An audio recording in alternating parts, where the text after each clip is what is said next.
Thank you very much, and thank you very much for the opportunity to be here, and especially to talk about this subject, which I think is a fascinating one, and this is on the minds of so many people in Brussels. And at the very beginning, or the very first step, I'm happy we're talking about this outside of Brussels, in Milano, which is the first step of really stepping out from our usual environment. And just reflecting on the previous presentation, even in the EU, there is a great website and initiative called factcheck.eu, which is a super website. They're doing fact-checking different claims and information, often by politicians and often by senior EU staff, making sure holding them to account to whether the information they presented is really the way they thought it was. And talking about false information, another entertaining thing, some of you are certainly aware of that, is the fake Twitter accounts of various EU personalities and commissioners. And the good thing is they are very transparent, that they are fake, but the truth is, as you mentioned before, that sometimes even journalists in some member states, they wouldn't take the extra step of actually verifying whether it's Günther Oettinger's real account or fake account tweeting about things.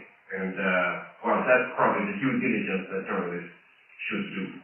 So regarding my presentation on can EU social networks burst out of the Brussels bubble, I'll talk mostly about the content and the kind of information that is produced in Brussels by different actors, by different organizations. And because I think that the most important thing to have audiences engaged or just simply caring about EU matters, it depends on the content we try to share and the way we package that content, which is something that is talked about a lot, and very often certain key principles or basic principles are not respected. And that really hinders the opportunity that people would care in the very first place about what's happening in Brussels. Because we all know how important the decisions and the policy making and the politics in Brussels is. But it doesn't necessarily mean that people will actually care about that. So my answer is yes, it's possible to step out of the Brussels bubble, but or if certain principles and certain approaches are being respected. So what happens so often, what we, and I include myself as well, what we often communicate about is three major things. We talk about our own institutions, or I no longer work for EU institutions, but still it often happens we talk about the organization, whether it's the EU government, if you may, or the private sector, talking about ourselves and the institution we work in. We talk about politicians and personalities, which is great, but it doesn't necessarily mean that people will really care about these personalities. And then number three, we're not talking about directives and regulations and generally the lawmaking that happens in Brussels. And these three things, again, they're very important. And that sort of information needs to be available. But it doesn't mean that if these are shared by the communicators, it's really going to trigger the interest of the audience we want to reach. Because the audience is just working by a different logic. So, and especially when it comes to social media, and this is what this panel is about, social media has a very high expectation. The threshold is very high because people are indeed judging the content by the second. And if they don't like it, or it doesn't trigger some sort of reaction from them, they're not going to share it. So I would certainly distinguish between general content, whether it's print, whether it's online, published on websites, and content aimed for social networks. And the content aimed for social networks, it needs to be different because it needs to meet a different sort of interest by the audience we want to reach.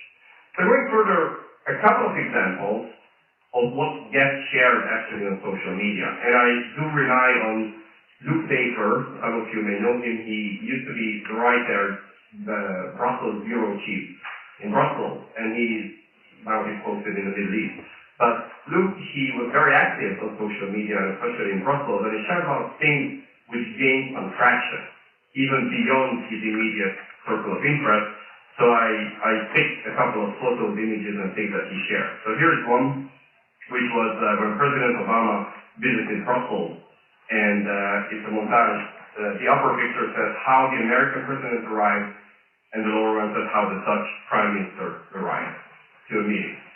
And this, of course, has nothing to do with the institution, and even not much to do with the Dutch prime minister himself.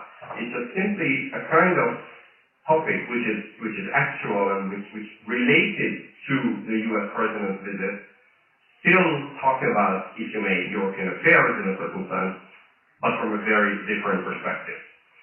Here's the second one, which is, again, it's about personality, but it's got a good, very good caption. So it says, it's the EU High Representative, wearing the pro-Ukraine, Herman Van Rompuy, so the European Council President. Is he wearing a pro-Ukraine tie, because of the colors, yellow and blue?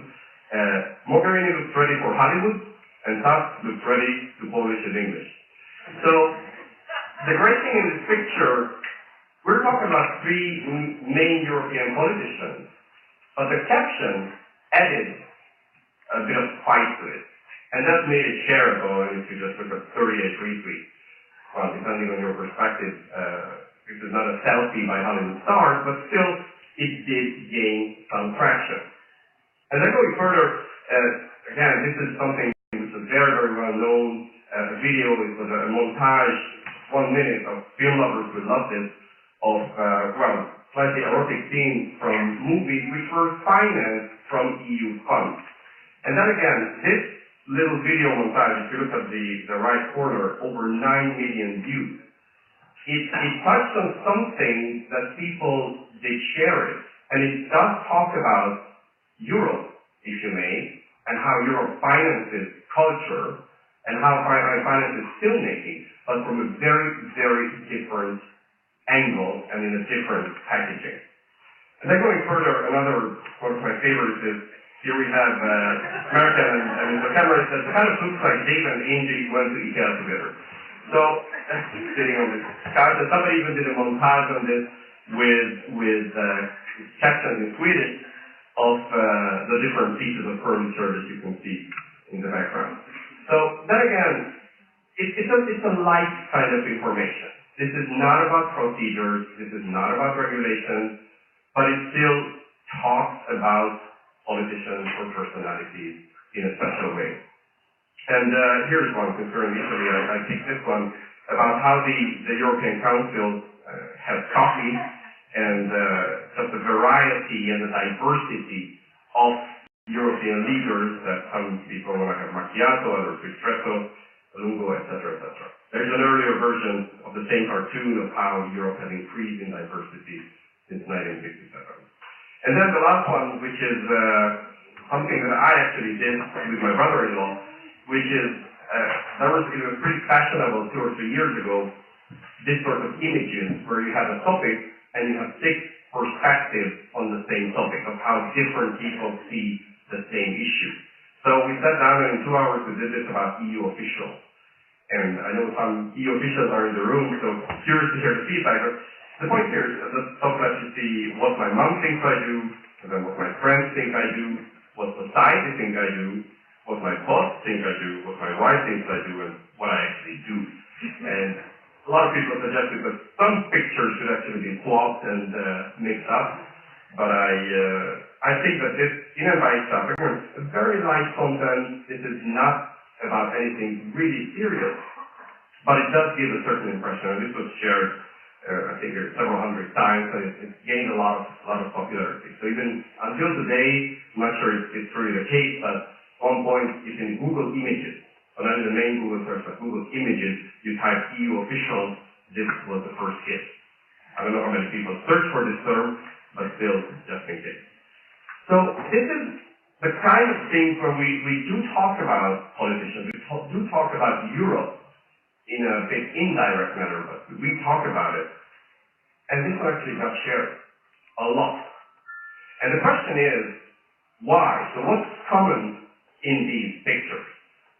And I could also put here the image that you put in the previous presentation about pesticide and strawberry, which gained that enormous traction and visibility, though that's misinformation.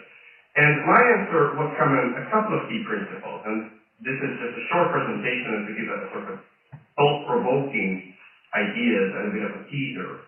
And two books. My personal favorite is the first one called Make the Stick. And Make the Stick in the sense that which ideas actually stick, which ideas are actually memorable. And this book, well, it's an American book, so it has to have an acronym, and it has to have principles. So that's what it does. And it uses a model called success. It's certainly corny, kind of abbreviation, and each letter stands for a principle. So something has to be simple, unexpected, credible, concrete, emotional story. And it's very hard to meet these principles when we talk about European issues. Very hard. We all know that. But those who deal with EU communication in one way or another need to strive to use as many of these principles as possible. And I would just pick on one of them, which I think is a key issue, is very often when we talk about the EU, it's not concrete. It's hard to link an EU policy or a newly adopted regulation to the very concrete change, results, or anything else that European citizens would have in their life. And if you manage to do that in one way or another, then the communication, the content, is more likely to be picked up and remembered. And the other book is called Contagious, which is Writing Sketch On. I don't think it's an excellent book, but it's a pretty good book. And what it does, it analyzes, especially New York Times, most emailed articles. So it's looking at things, what did people email the most? What kind of stories did they share the most? And that's quite an interesting thing to look at, of which pieces of EU communication gain the most traction and visibility. And usually, these are not the most important things in people's lives. Of course, we all know that, but still, they've got a lot of traction. And a couple of things, it goes a little bit deeper than that, but one thing I wanted to highlight, and this is on the emotional side. And emotions, as you heard a few seconds ago, I mentioned with the Make the Stick book, the content or the kind of information we do, it has to have a certain emotional appeal. With the pesticide, there was fear. With these images I showed you, it was mostly fun or some sort of entertainment, even if it's just a smile, but it did trigger some sort of emotional reaction. So humor and fun, anger and outrage, love, fear, they work very good. Sadness usually doesn't work. So something that makes us sad is not something that we would be more inclined to share. But outrage, yes. So if the EU passes a new law on the curvature of bananas, which luckily it won't do anymore, but that sort of thing triggers a lot of outrage at the time, so people talk about it. And how to turn your message into one of these categories is a tough thing to do. But that's why institutions have communication experts, and that's why we're all trying to find those stories and package them in a way that's going to work. And, well, in my opinion, and this is just my humble take on that, is that the worst thing that can happen with communication is not that it's controversial. And I think the worst thing that can happen is that it's being ignored because it's boring. It's very easy to do boring communication, because that means that the person who crafted the message didn't put that effort into making it appeal on one of these metrics, whether it's emotional, whether it's concrete, whether it's anything else. So I think this is the number one challenge. And then the last point, a few ideas in terms of how to succeed in crafting messages, especially on sports social media, that can go beyond the Brussels bubble, is that first we need to set the expectations. So what sort of things could we talk about that could actually even be interesting to the broader public? And there are lots of things like that, but the everyday business is hard to tailor for social networks. So if we have the expectation that, okay, we can do this, or which pieces can we actually reasonably expect to take off, that's already the very first step. And then number two is act like a venture capitalist. And the way venture capitalists work is that they finance 10 businesses knowing very well that 5, 6, or 7 are going to fail. But the other 2 or 3 are really going to take off. And this is how, especially on social media, the kind of content that becomes viral or gets traction is often hard to predict. So you may do your very best effort and still not a lot of people actually care. So experimentation is something that needs to be done constantly, and especially with an audience whose interest level is fairly low. And as you've seen, the couple of examples I've shown, not to take it very seriously. Take it seriously in terms of how it's being managed and the procedures, and not to talk about anything politically incorrect, which is not the same as being controversial, but respecting certain basic principles. But not take it so seriously. So a little bit of sarcasm, or a little bit of fun, or a little bit of extra spin to something can do miracles. And then, I think in terms of how this is being managed in-house, broadly speaking in EU institutions, but even in the private sector, is to empower people to experiment and sometimes to fail. And this is hard to do, and especially in governmental structures, be that a commission, be that economic social committee, be that the local government of Milan, it's a hard thing to do, because failing is not something anyone likes, and especially not something anyone would like to be seen as having failed in the eyes of their boss. So this sort of empowerment is essential for true experimentation of picking the content and packaging the content. So this is my take on the matter, and I'm happy to answer questions. Thank you.